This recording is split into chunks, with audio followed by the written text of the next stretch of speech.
로이드 존스와 함께하는 로마서 묵상 4월 12일 묵상을 시작하겠습니다. 오늘 로마서 묵상의 제목은 사망이 왕노릇하지 않도록 입니다. 오늘의 로마서 말씀을 읽겠습니다. 로마서 5장 17절입니다. 한 사람의 범죄로 말미암아 사망이 그 한 사람을 통하여 왕노릇하였은즉 더욱 은혜와 의의 선물을 넘치게 받는 자들은 한 분 예수 그리스도를 통하여 생명 안에서 왕노릇하리로다. 아멘. 오늘의 로마서 강의 읽기입니다. 우리는 이제 사망이 한 사람으로 말미암아 왕노릇하였다고 한 구절을 검토해 봐야 합니다. 다시 강조점이 그 한 사람에게 주어집니다. 사도가 이것을 계속 반복하는 것은 그가 이것을 가장 중차대한 과제로 여긴다는 사실의 증거입니다. 그 한 사람 아담과 그 한 사람의 범죄, 하나의 문장 내에서 한 사람으로 말미암아란 말을 2번이나 쓰고 있습니다. 한 사람 아담과 그의 한 범죄가 죽음을 가져왔습니다.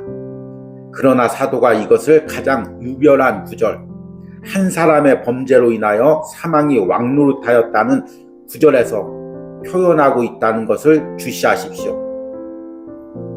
사망이 왕노릇하였다. 그 얼마나 생생한 진술입니까? 여러분은 그리스도와 상관없는 이 세상의 삶을 그 구절보다 더 완벽하게 압축시키는 진술을 상상이나 할 수 있습니까? 사망이 왕노릇한다. 사망은 정복자로 왔고, 사망은 모든 사람을 이겼고, 사망은 모든 육체를 장악했습니다. 그래서 전 인류는 이 한 사람 아담의 죄와 결과로 사망의 폭군에게 무릎을 꿇게 되었던 것입니다. 이 진술에 대한 아주 훌륭한 주석은 히브리서 2장 14절에서 15절에 있습니다. 자녀들은 혈육에 속하였으며 그도 또한 한 모양으로 혈육에 함께 속하심은 사망으로 말미암아 사망의 세력을 잡은 자, 곧 마귀를 없이 하시며 또 죽기를 무서워함으로 일생에 매여 종노릇하는 모든 자들을 놓아주려 하심이라. 바로 그것이 죄에 매여 있는 인생입니다.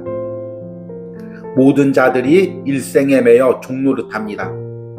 그리고 오늘 세상은 그 언제나처럼 죽음에 무서워 떨고 있습니다. 수소폭탄에 대한 두려움은 거의 그것이 가져올 결과에 기인하는 것입니다. 세상 사람들은 내세와 죽은 다음과 무덤의 소망을 전혀 가지고 있지 않습니다. 그래서 그들은 발버둥치고 있는 것입니다. 그것은 바로 그 죽음에 대한 공포 때문입니다. 그들은 영광 안에 있는 생명에 관해 아는 바가 없습니다. 그들에겐 이 세상의 생명이 전부입니다. 그래서 가장 가공할 일은 죽음입니다. 그들은 무의식적으로 그 점을 고백합니다. 아멘. 오늘의 로마서 해석입니다. 오늘과 내일은 로마서 5장 17절을 묵상하겠습니다. 우리는 4월달 들어서 로마서 5장 후반부의 말씀을 묵상하고 있습니다. 아담으로부터 들어온 한 죄가 우리에게 어떻게 영향을 미쳤고 또 예수님이 십자가에서 이루신 구원과 생명과 은혜가 우리에게 어떻게 영향을 미쳤는지를 대조해서 묵상하는 부분입니다. 그리고 로마서 5장 후반부의 핵심적인 구절이 바로 오늘과 내일 묵상할 로마서 5장 17절입니다. 로마서 5장 17절에는 사망과 은혜가 가져오는 그 대비점을 아주 극명하게 보여주고 있습니다. 제가 다시 한번 로마서 5장 17절을 읽겠습니다. 한 사람의 범죄로 말미암아 사망이 그 한 사람을 통하여 왕노릇하였은즉 더욱 은혜와 의의 선물을 넘치게 받는 자들은 한 분 예수 그리스도를 통하여 생명 안에서 왕노릇하리로다. 저와 함께 4월달에 로마서 묵상을 계속 이어오신 분들은 이제 이 17절을 보았을 때 금방 해석이 될 것입니다. 항상 로마서 5장 후반부는 더욱이라는 단어로 나누어져 있습니다. 더욱은 비교급이라고 말씀을 드렸습니다. 그래서 더욱 앞에는 아담이 지은 범죄와 그 영향력에 대해서 설명을 합니다. 그리고 더욱이라는 단어 뒤에는 이 앞에 것보다 더욱 예수 그리스도의 은혜가 어떻게 우리에게 넘쳤는지를 설명하고 있습니다. 그래서 오늘 17절에 더욱 앞부분의 핵심 단어는 왕노릇, 그리고 더욱 뒤의 핵심 단어 역시 왕노릇입니다. 앞에서는 아담의 죄로 사망이 왕노릇했다면 이제 예수 그리스도의 구원으로 더욱 우리에게는 은혜와 생명이 왕노릇하게 되는 것입니다. 사망이 왕노릇한다는 게 어떤 의미일까요? 로마서 강에서 노이드 존스 목사님은 예수님을 믿지 않는 영혼들의 그 영적 상태를 이것보다 더 생생하게 표현하는 단어가 없다고 이야기하고 있습니다. 사망이 왕노릇하였다. 그 얼마나 생생한 진술입니까? 여러분은 그리스도와 상관없는 이 세상의 삶을 그 구절보다 더 완벽하게 압축시키는 진술을 상상이나 할 수 있습니까? 사망이 왕노릇한다. 사망은 정복자로 왔고 사망은 모든 사람을 이겼고 사망은 모든 육체를 장악했습니다. 그래서 전 인류는 이 한 사람 아담의 죄의 결과로 사망의 폭군에게 무릎 꿇게 되었던 것입니다. 우리가 예수 그리스도를 믿지 않고 예수 밖에 있으면 단순히 죽어서 지옥 가는 형벌을 받고 끝나는 것이 아닙니다. 이 세상 살 때도 그 영혼 가운데 그 삶 가운데 사망이 왕노릇합니다. 왕노릇한다는 것은 여러 번 반복했듯이 헬라어의 바실리오라는 단어입니다. 통치하다, 다스리다라는 의미입니다. 이것은 왕이나 지도자가 그 백성들을 다스리는 그 행동을 묘사하는 것입니다. 좋은 지도자를 만나면 그 지도자가 백성들을 잘 다스리겠죠. 그런데 폭군을 만나면 그들을 학대하고 그들을 억압할 것입니다. 사망이 지금 폭군처럼 우리를 억압하고 다스리고 있습니다. 사망이 어떻게 우리를 통치하고 있을까요? 이 부분에 대해서 노이드 존스 목사님은 히브리서 말씀을 통해서 설명하고 있습니다. 이 진술에 대한 아주 훌륭한 주석은 히브리서 2장 14절에서 15절에 있습니다. 자녀들은 혈육에 속하였으며 그도 또한 한 모양으로 혈육에 함께 속하심은 사망으로 말미암아 사망의 세력을 잡은 자 곧 마귀를 없이 하시며 또 죽기를 무서워함으로 일생에 매여 종노릇하는 모든 자들을 모아주려 하심이라. 바로 그것이 죄에 매여 있는 인생입니다. 죄에 매여 있는 인생은 어떤 인생이냐면 히브리서 2장 15절에 보니까 또 죽기를 무서워함으로 일생에 매여 종노릇하는 모든 자들을 놓아주려 하심이라. 사망은 계속해서 우리에게 두려움을 줍니다. 너 이렇게 하면 죽는다. 죽으면 끝이다. 이 세상에서 누려야 된다. 계속해서 이 세상의 삶이 전부라고 우리에게 이야기합니다. 그래서 사망의 통치를 받는 자들은 오로지 이 세상이 전부입니다.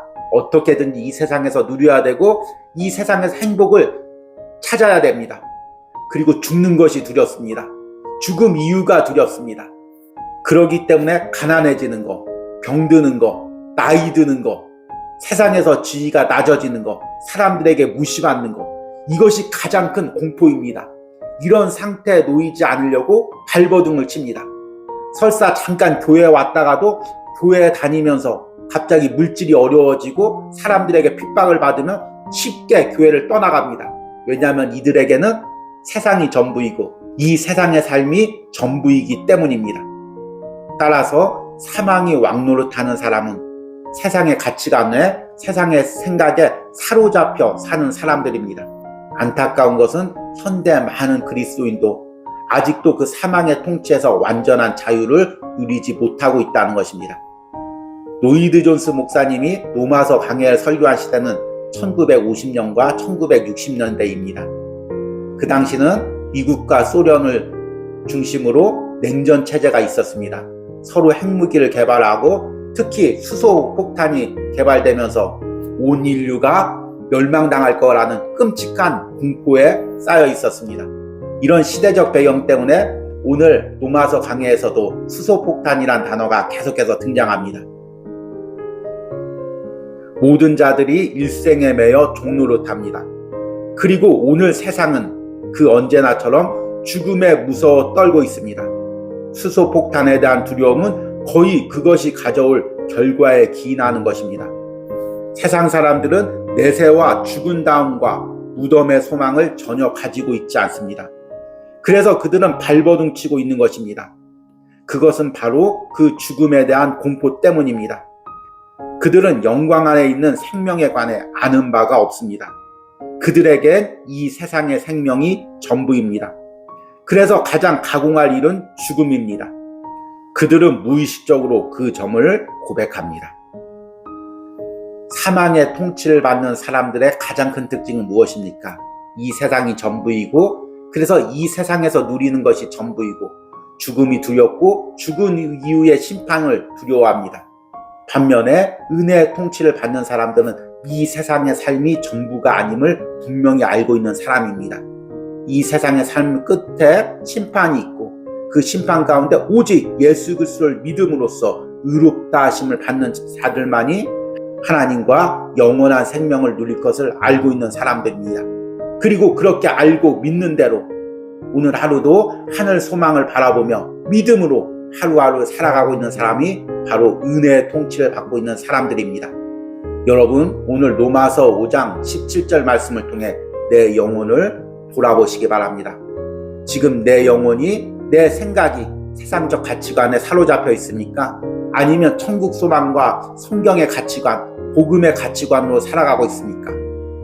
내가 다시 한번 내 안에 들어온 세상적인 가치관, 사망의 통치를 깨뜨리고 복음과 은혜로 살아가기를 소망합니다. 이런 은혜가 오늘 로마서 묵상을 하는 저와 여러분들의 심령에 있기를 간절히 축복합니다. 오늘의 적용과 기도입니다.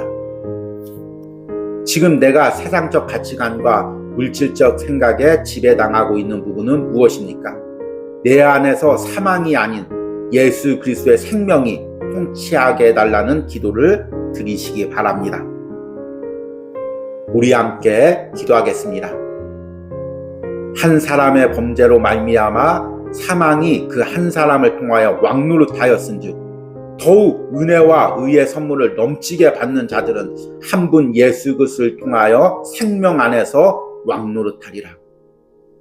주님, 내가 사망의 통치를 받는 영혼이 아니라 예수 그리스도의 생명의 통치를 받는 영혼임을 오늘 말씀을 통해 다시 한번 깨닫고 확신합니다. 그리고 그 믿고 확신하는 대로 내 안에 더욱더 생명이 통치하기를 원합니다. 내 안에 자리 잡으려고 하는 모든 세상적 생각들, 가치관들은 떠나가게 하시고 이제 하늘 소망을 가지고 복음적, 성경적 가치관을 가지고 살아가는 인생이 되게 하여 주시옵소서. 날마다 생명의 통치가 풍성해지는 삶이 되게 하여 주시옵소서. 이런 은혜를 오늘 로마서 묵상을 하는 모든 심령들이 누리게 하여 주시옵소서. 예수님의 이름으로 기도했습니다. 아멘.